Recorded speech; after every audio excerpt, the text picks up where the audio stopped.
All right, so this is your first section and a new setup for your lecture notes dealing with the progressive era, mainly the Black experience in the Great Migration. So we're going to talk more in depth about the Great Migration in this lecture, and it should be a pretty short lecture. So we see that, with the war bubbling up worldwide, this change from the status quo was being demanded. And so this was right around the early 1900s to World War I. And we see that most Black people in America had been brought to and kept in the South, dating all the way back to the early 1600s and 1619. And so being at the bottom of the racial and economic hierarchy left many African Americans without much autonomy or the ability to decide for themselves. So we saw that, slavery had ended and that, but then we saw sharecropping that turned into racial terrorism, such as the Klan and other racial terrorist activities that to help keep that status quo. And at the same time, further to the south, the people of Latin America and the Caribbean were challenging the colonial rule. So we saw that they were staging major strikes and demanding the ability to self-govern. And so minority groups in the United States were hoping to ride that same wave of international change, also known as acting in solidarity. So we saw that people in the United States, as well as in Latin America and other countries, were wanting to demand change and demand more equal rights.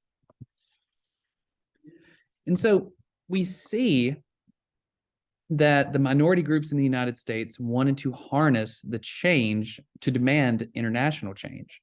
They wanted to demand that international change. And so we see that, Black leadership in the United States, such as W.E.B. Du Bois, who we've talked about before, A. Philip Randolph, and many others believed that the social forces unleashed by World War I would help the Black community challenge that system of white superiority. So by being able to fight in World War I and gain, they believe that helped make them deserve the right to equality and to challenge that system of white supremacy.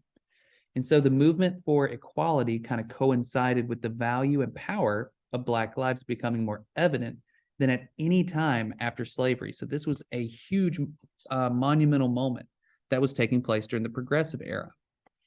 And so, as I mentioned earlier, when Black World War I veterans were coming home, they were coming back home from Europe, and so they had the NAACP was starting to gain power, and they were organizing hundreds of new chapters all across the United States that helped build on the movement that had already been started for civil rights. So we always hear about the civil rights starting in like the 1950s and 60s, but really it was in the late 19 teens and early 1920s that we saw this huge wave of growth for African Americans in the NAACP. And so industrial labor organizing committees undertook efforts to unionize urban areas with high populations of Black Americans. So, for instance, in Chicago, in Birmingham, in Atlanta, they were trying to organize labor so people were able to stand together in unions against exploitation in the workplace.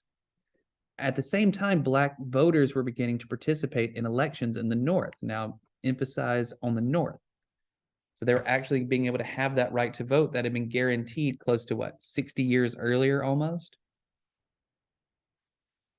But just like we've talked about at any time in our nation's history, anytime there's an era of great change and progress, there's always going to be that backlash or resistance.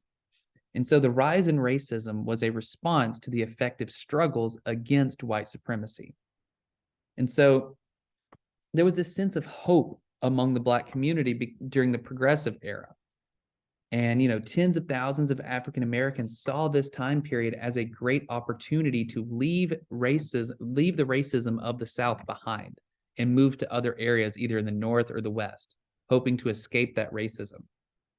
And so the opportunity to move more easily presented itself during World War I because European immigration had slowed down, which created a labor shortage in the North.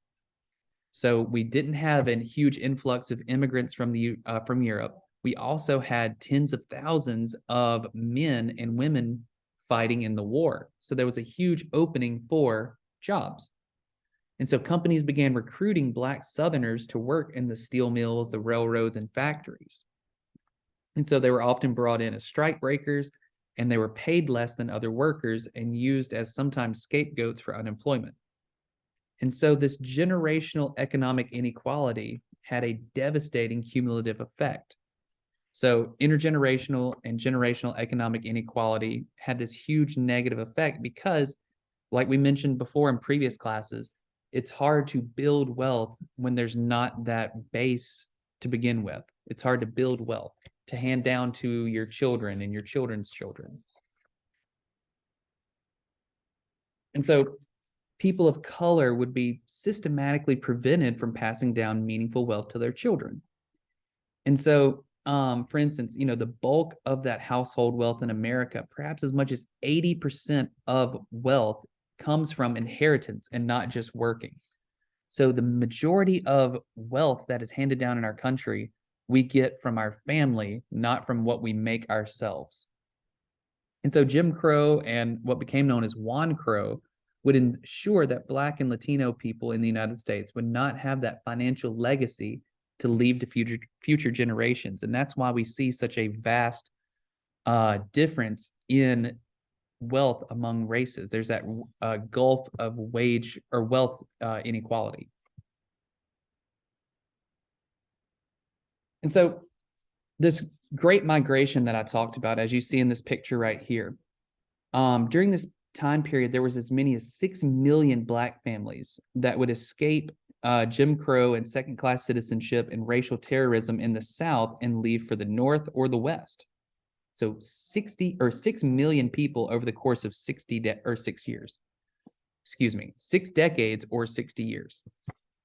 And so many people that have been interviewed talked about how, in their homes and in their churches, there was discussion about what is best to do for the Black community. So should they stay in the South and try to continue fighting racism, or should they go elsewhere? And so they felt like the best sense of security that they could get was to leave in great numbers and travel to different places of opportunity. And so many families were tired of the treatment that they were getting, and they said, why should we put up with this when we have the ability and means to leave and move? And so they were literally seeking political asylum within the borders of their own country. So you know how we always hear about immigrants coming here to seek refuge from war or for other issues, but literally we saw people, our own citizens, were having to flee the South and essentially be refugees. And so the Great Migration was this first large-scale step of escaping the South. So before the beginning of the Great Migration in 1910, 90% of all Black people in the United States lived in the South. So 90%. But by the 1970s, so literally only 60 years later, so that's maybe a generation and a half, 47% of all African Americans were living in the North and West. So that is a huge change and spreading out of just one race. And so we saw that a rural people living in the South that mainly lived in farms and small communities had now become urban, and that the Southern people had spread themselves all over the nation. So you see that huge amount of people were leaving the South, such as Alabama and Georgia and Mississippi, and going to places like New York, Pennsylvania, Detroit, California, and all over.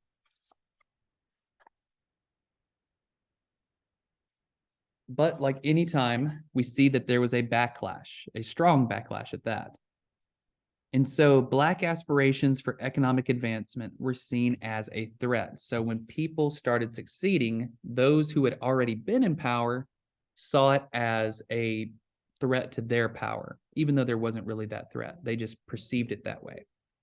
And so the Department of Justice sent investigators to question the alleged menacing reasons for Black people coming to the North. There was those alleged threats by having large number of African Americans moving to the North, such as Chicago and St. Louis.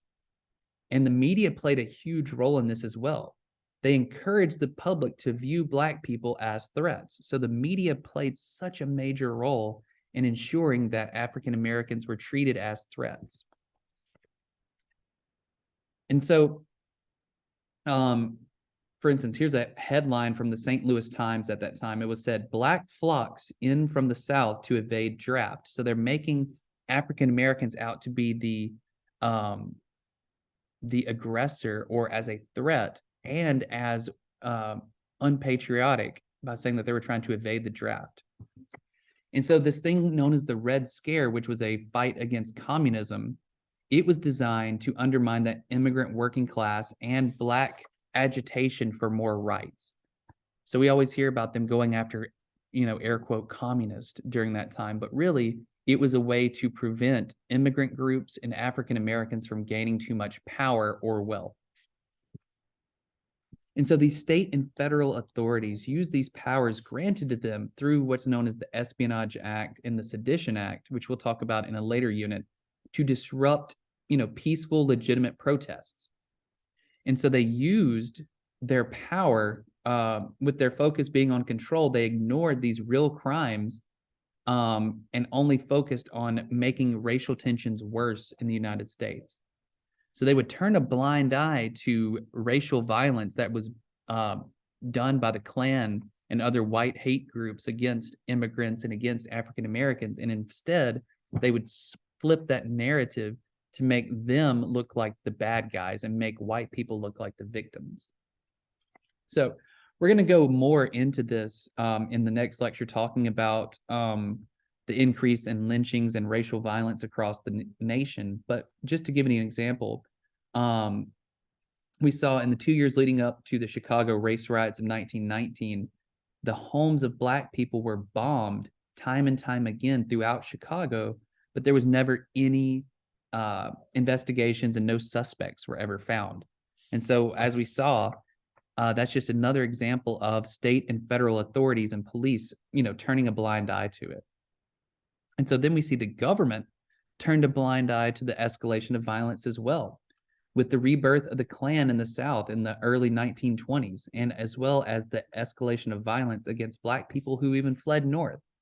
So Black families would flee to the north, hoping to find more opportunities, better pay, and better conditions, only to then have violence perpetrated by new chapters of the Ku Klux Klan.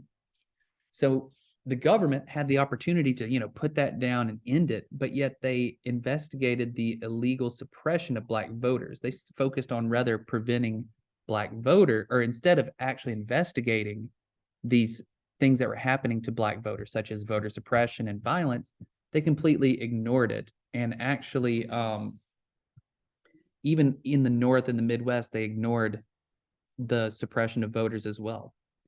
And so that's where we're going to leave off on this lecture. And it's, like I said, it was going to be a pretty good and short lecture because it's our new section. We're starting on doing the lecture questions. So make sure to get this knocked out before our next class. Thanks.